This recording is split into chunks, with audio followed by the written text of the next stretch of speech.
Newsfirst Newsline with Faraz Shaukat Ali. And a jolly good morning to you. This is Newsline, live as always from the Newsfirst studios in Dawson Street in Colombo. And this morning we pose a question. Will you risk your life in pursuit of the ultimate selfie? Will you really? To discuss that and a little bit more is a clinical psychologist in the form of Dr. Aisha Ali Naz. Very good morning to you, Dr. Naz. Good morning. And thank you very much for being on Newsline.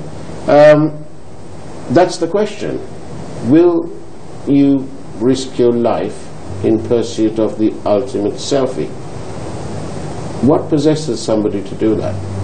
I think that's a huge, tremendous question. I think any young person who is attracted to this ultimate selfie need to really ask themselves this question before going into the risk situation. Right. It is really not worth it. It is really not worth it.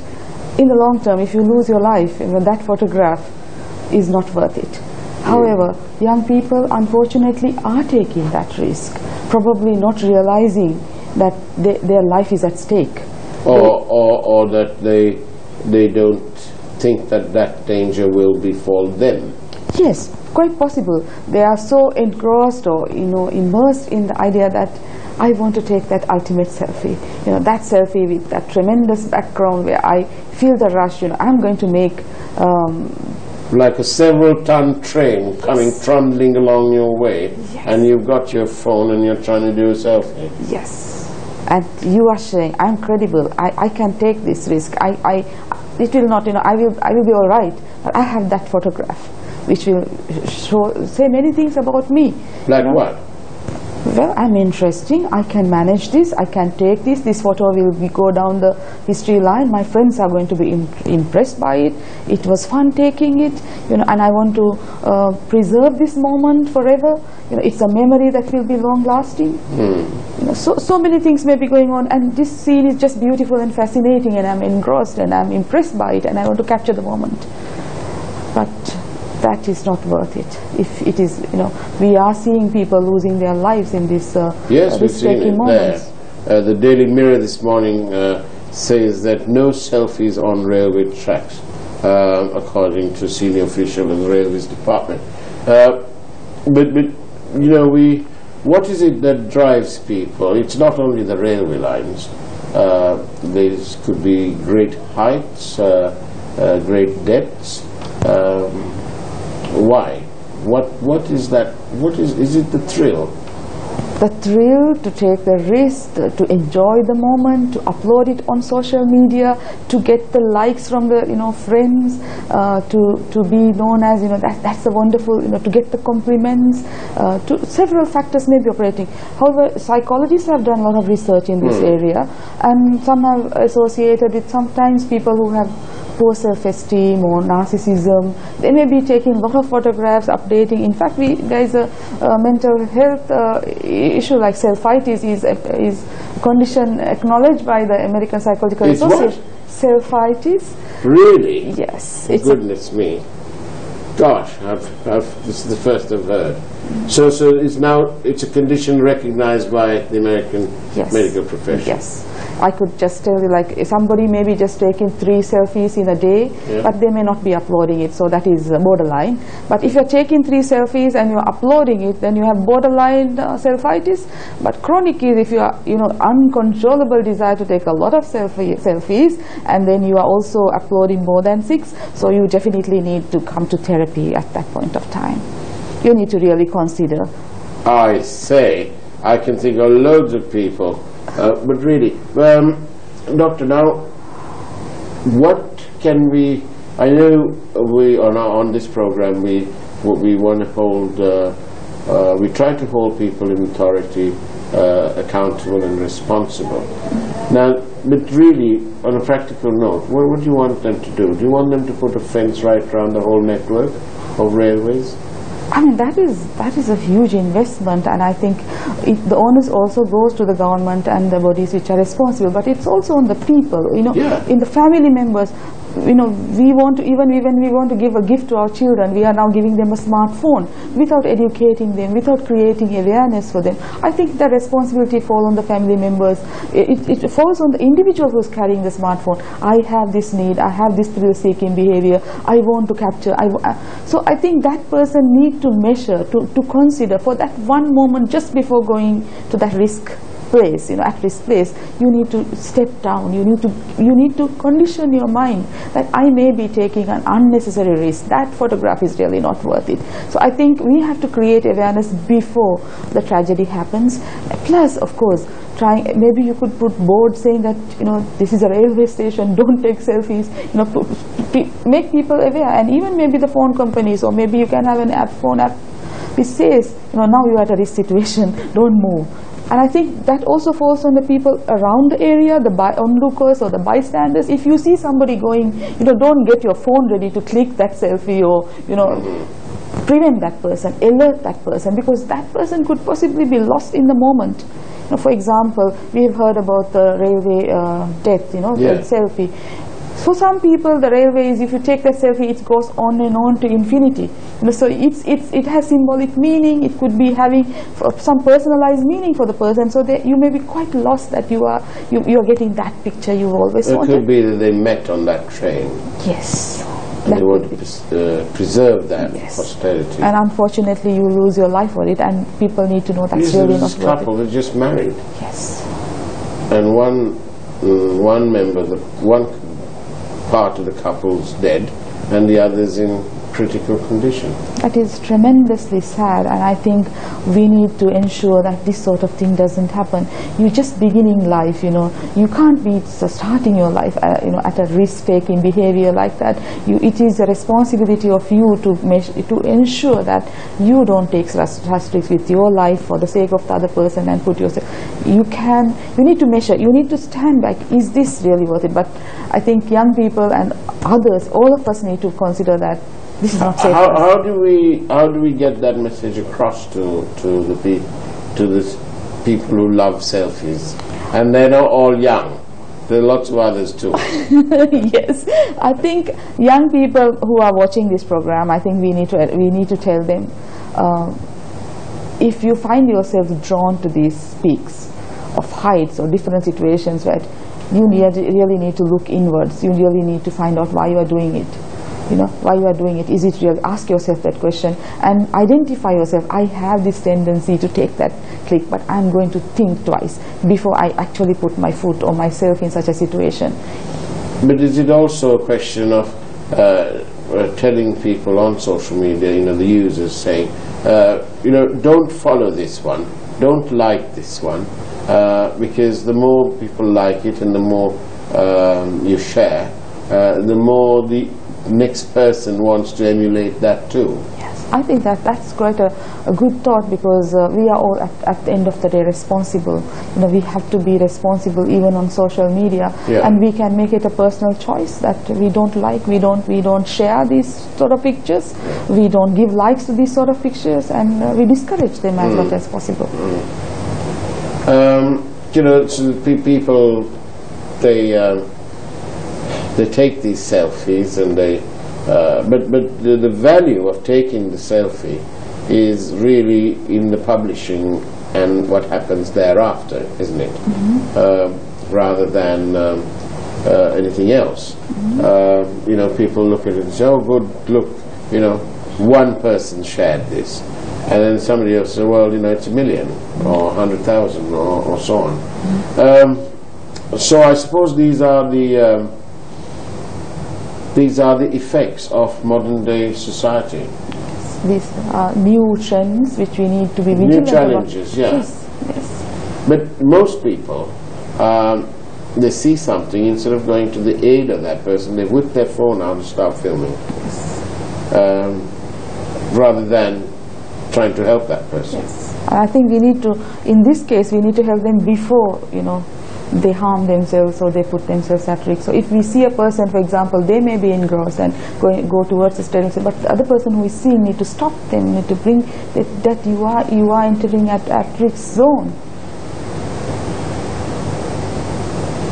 I think we're showing you some selfies here from around the world, which are sort of the most celebrated or the more notorious selfies, the deadly ones. It's also taxing it taxes the system, the medical profession, the emergency services and so on, in a country where these are still huge challenges for us. But what about this? What can you, as in your profession, do from, say, from the school level upwards? How can you inculcate this sense of danger into our young people from a young age? I think from the beginning, we, as I said before, like when we give the smartphone, it is also a responsibility of the parents. At the time of giving the, we need to tell them to control the desires, to use the social media in a positive note. And sometimes even young people are putting selfie challenges, take a photograph at such and such a place. So if these things are going on, parental monitoring could be something which goes on. And if you see a risk-taking trend or this children indulging in that, they could have a chat before the event has taken place, before the tragedy has occurred. And I think creating awareness that these sort of deaths are happening, that selfie-related deaths have happened, then these are the places you should be avoiding. These are the places so far people have lost their life. I think if we could have these small discussions, even in the school setup, even in the home environment. Is it a good topic for the headmaster to talk about at assembly? I definitely think so. I think young people may not be, vigilant or aware that this is such a risk for them. They may be just think this is fun. So we need to go and talk to them that this is more than fun, that there is a risk factor for them. So that even if your friend is doing it, if you see your friend going to do something, you can talk about it. You can prevent that. So I think if we bring them to their conscious awareness, it could be prevented. Bring them to their senses. Yes, definitely. How much of this is peer pressure? I have yet not seen much studies done which shows that peer pressure is playing a role, but I have seen in some places that selfie challenges are given, take a photograph here, take a photograph, just like any other condition in which risk-taking behaviors are involved, young people. So we need to tell young people it's really not worth taking that risk. That challenge is really not worth it. Your life is far more precious. What you do with your life is far. You can have selfies in very nice other places, where you could get a lot of shares, but you are also being responsible towards yourself. You are that family member your parents love, so be there for them. It's really not worth that photograph. It's that sense of responsibility that everyone has towards their friends, towards their family. And towards themselves as well. And to themselves. Yes.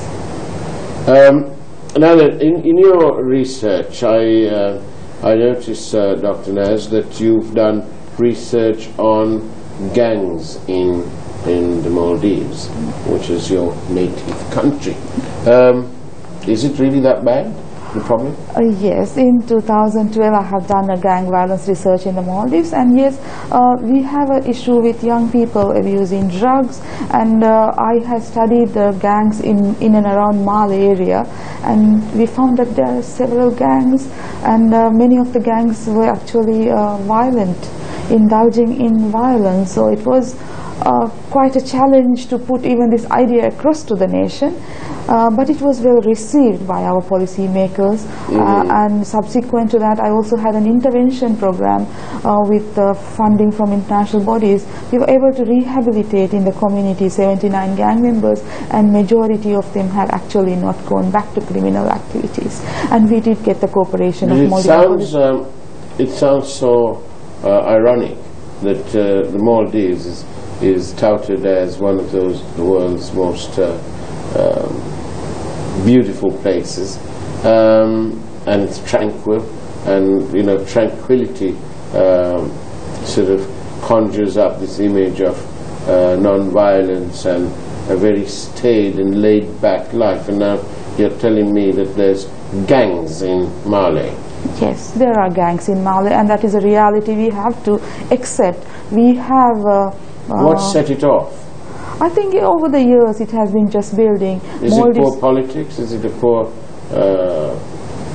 poor governance? Is that what? I think it's a combination of factors. I think, I mean, policymakers really need to be more vigilant, have programs for young people. We have a lot of unemployed youth. We have a lot of school dropouts. You know, it's the risk group is like children, youngsters at 15 to 16 years after finishing school, or who have dropped out. These people are on the streets. And Mali, as such, it's a very crowded little city. So we don't have sitting rooms. People are just having. The road is the sitting room. Yes, and then they come together, they have the feeling of belongingness, and they want to do that at risk-taking behaviors, and they are attracted to drugs, and then subsequently they get connected to the criminal network, and they get into the criminal world. The problems of island life. We'll be right back after this short break.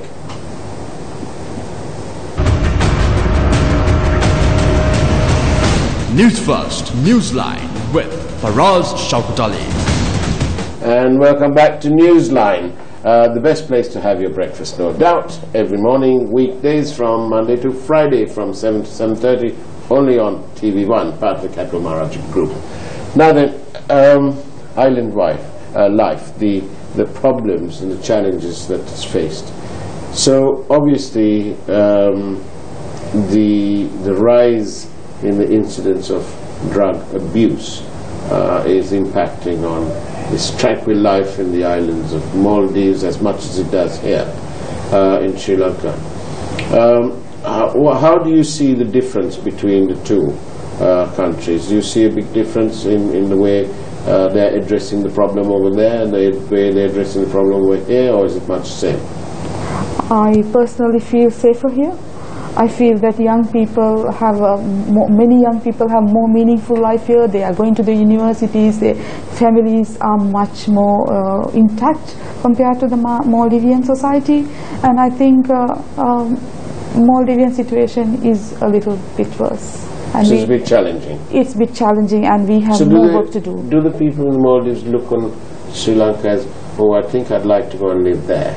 I feel a bit safer there. I think so. I feel so.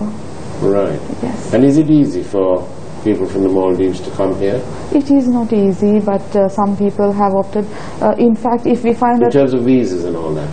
Yes, in terms of visa and expenses, and also to to migrate, to come, to uproot a family, and to come. These are challenges, but you can see that the Maldivian population is growing here, and we want to give that more meaningful life to our young people.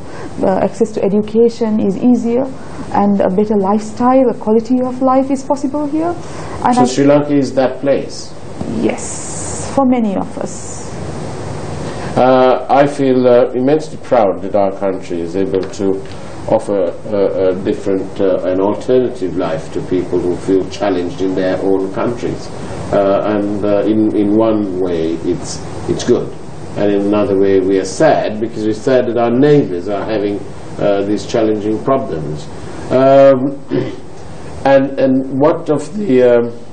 I know that you have a sort of a background in investigative journalism, but you don't practice that now. Yes, I have just run a talk show in Maldives called the Pnaza's Perspectives, where I talk about the psychological and social issues, the challenges in our society.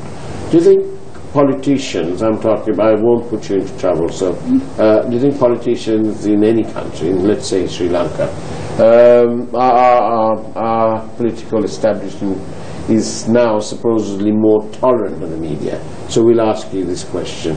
Do you think our politicians need a bit of clinical psychology done?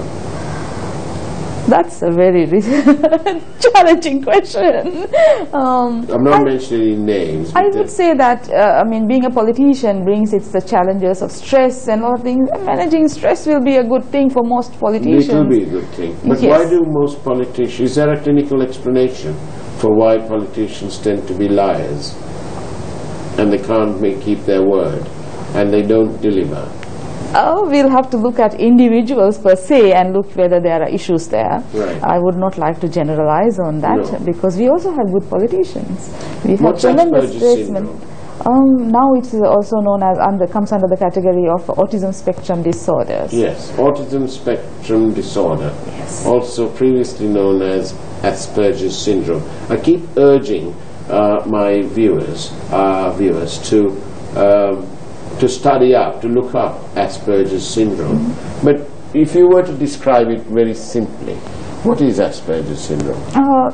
These are people with high intelligence, and they have some developmental delays. Right. Yes. Do they have an obsession with any one thing, They to the may, exclusion of everything else? it could be that they are especially talented in some areas. Right. Yes. Yes. I see. Now then, we're getting caught. They're saying that selfies are not just limited to young people, that there are selfie addicts who are much older. And so this call suggesting that the older people are in a greater hurry than the younger people because they've got lesser time to be around. So they're trying to make a much quicker impact. How does one, is it a problem that we need to be really truly aware of? Yes, if we are, if our functional level in other areas is affected because of our selfie-taking behaviors, and we are compromising ourselves, I think then we really need to look back whether we are old or young. If some people are so involved in selfie-taking that even their job, their employment, they are not able to function at their best. So I think in that case, if it is affecting your functional level, we need to really consider, and we need to be, not to go into any extremes, in this using technology. How does a selfie addict get over it? Is another question that's coming in through the control room. Yes, selfie addicts, like any other addiction, will need to go. So far as my knowledge goes, there is no medication, but cognitive behavior therapy, psychological therapies are recommended, and it is being used with people with self-itis.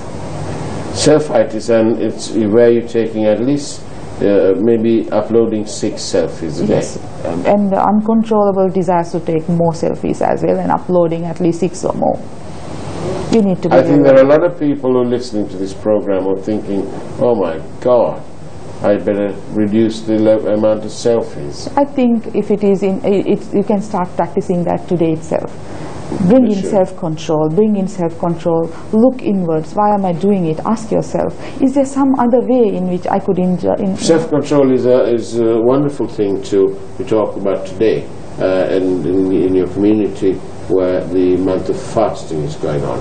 And that's all about self-control and understanding the challenges faced by the next person. So that's good. But in terms of moving forward, safety and so on, what can we do? We can't possibly imagine that the Railways Department have the resources to fence the rail tracks in everywhere. I mean, we just don't have the money to do that. You need you'll need overhead bridges, all sorts of things. Are there any other ways of addressing this? Maybe a special transport police to be on duty in certain areas where the tracks are open, like down Marine Drive, for example. I think if that is possible, that would be a good idea. But also to have billboards or boards which says, reminding people that there's a risk here. So I think these are things, and I think even a telephone app should be developed where young people can be alerted that now you are entering danger. You're now near a rail track, beware. Yes. Perhaps the phones could have a little siren, the app could have a siren. Yes, I think we need to think in those lines. Somebody is suggesting that during the flood situation, the disaster management ministry didn't have enough early warning systems in place, and like the saying, where were the sirens? So can we have sirens, do you think, as a train is approaching a particular track? that the siren goes off? Yes, I think that will be also a good idea, because sometimes the person who is in this selfitis mode is not vigilant to the other sounds, maybe to the natural sounds, so I think something more to shake them up. And that also means that in corporates, in the business environment and so on, where the company doesn't allow you to have Facebook and so on the computer systems, is probably a good thing, because if selfitis is impacting on other things, it's going to also impact on your performance at work. Yes. And do you find that there's a growing tendency amongst corporates to be less tolerant of this thing because it's now becoming a problem? Yes, I think it's better to be vigilant about it now itself and to prevent this, that the staff turnover, I mean that again leads to other social issues. So I think at a preventive level they could limit access to social media during work hours. I think that's but technological development is not bad, is it? It is very good. It connects us, and we need not misuse the technological development. That's it. It's the people who are misusing the technology. Yes. And we need to be disciplined when we are using the technology. But how important, we spoke about peer pressure earlier, how important is this peer pressure turned around another way when we expect you talk about discipline, then how important is how our politicians behave? Are they setting an example so that the people can look at them and say, well, our leaders are rather disciplined, and they're so disciplined that they get it all right. But here we have a system where large numbers of people are unhappy with the behavior of different people.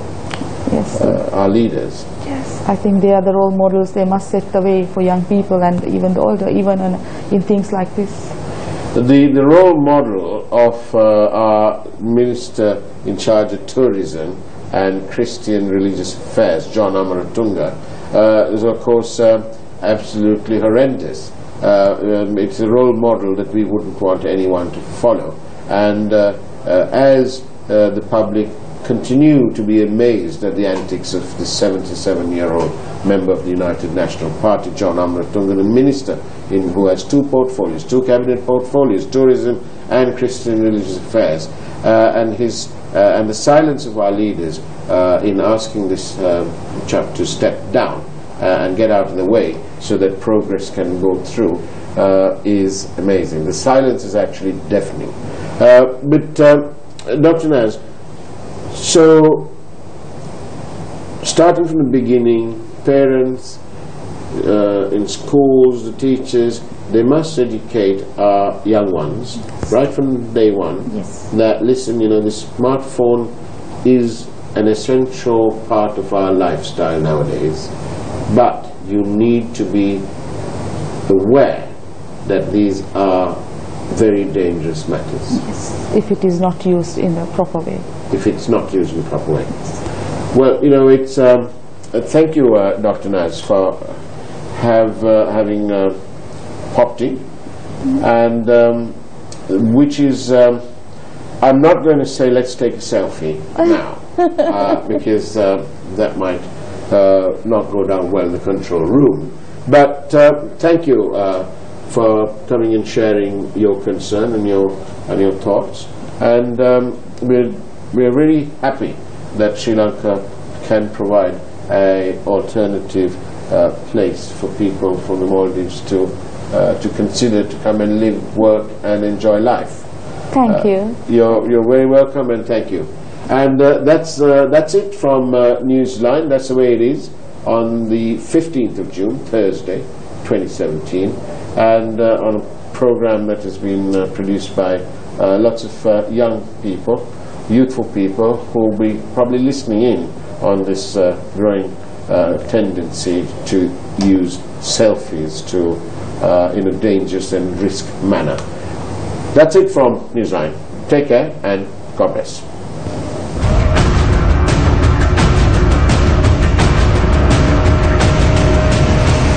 News First Newsline with